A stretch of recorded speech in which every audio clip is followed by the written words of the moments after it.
question. Some of you have mentioned that you're going to have investigators. This is a question from the floor. In regards to investigators, where will your office get the money for these people? If there is a budget crunch, how do you intend to keep these people on your staff? And we'll just start with Michael, and we'll go down the line. You have 60 seconds each. Okay, well, I never said anything about investigators. Frankly, working there every day, I think what we need are more staff members that can help us coordinate witnesses and help us do community outreach and prevention measures. But I do not think that we need investigators, and nor do I think that's a wise and prudent expenditure of city funds. Given especially, I'm sorry, since I have a few more seconds, I don't think it's wise, especially given the budget crunches that we're facing. If anything, we need to be looking at ways to streamline the operations in the office, and going forward in the next 4 to 8 years, what many of you may not realize from not having worked there, we're going to be looking at a lot of turnover within our office just due to attrition and the normal retirement patterns that we're seeing throughout our society right now. Demographically, we've got an entire generation of attorneys that are getting ready to retire. We should take advantage of that shift and use it as an opportunity to streamline the office going forward. Thanks. David. Okay, you need investigators, okay? You can't prosecute without investigators. A city attorney, a DA, I can't go and write a police report. Without a police report, I've got nothing. How am I going to pay for them, you ask? Okay. One way is by saving the city the $30-some million it spent last year on hiring outside law firms to handle the cases that the city attorney's office can handle. Why are we doing this, you wonder?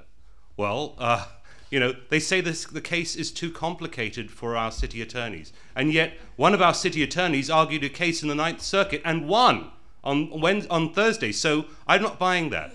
We need proper investigators, okay? And I don't mean, AAA with a badge. I mean gun-carrying, sworn peace officers who can slap handcuffs on people and cart them to jail, who can present a clearly written police report to a prosecutor who will then be able to go file the case instead of what I all too often have to do is send it back for further investigation because you don't know how to do your job. You're not a professional. I want professionals, and I will pay them. I will pay for them with the money we already are wasting on private law firms. Nudge.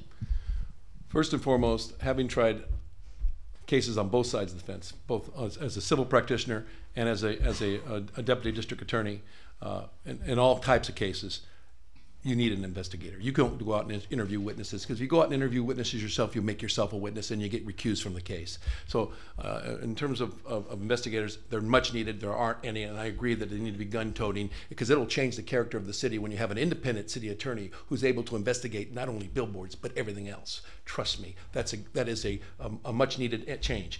First and foremost, how do we pay for it? I'm gonna blow you away right now.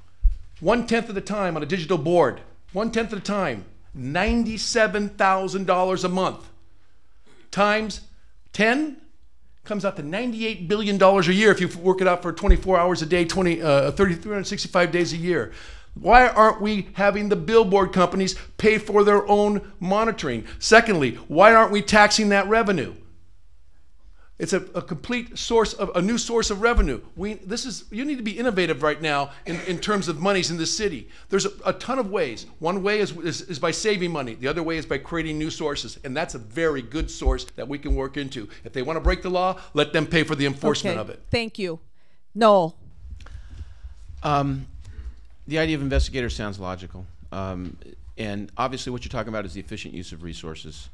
Laura Chick wants to do performance audits on the city attorney's office. City attorney's office is resisting. Obviously, you go in, you have a performance audit, you get the controller to basically do and assist you, and you find the inefficiencies. And I'm sure that it's not, again, rocket science. There are tons of inefficiencies in that office. You can identify them. You provide a clear course of conduct as far as what people are going to do, how they're going to do it, and then you deliver the results for the people. As far as finding, I think that part of the issue in terms of finding dollars to help the city, my sense is one reason why Laura Chick wants to go after the city attorney's office on this is because there's a lot of waste in the workers' comp area. There's a lot of money that's going out the door. ladies and gentlemen, that I think can basically come back in the door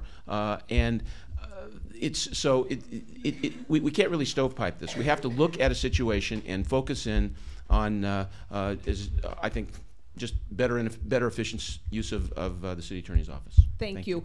There's a follow-up question from the floor regarding billboard companies.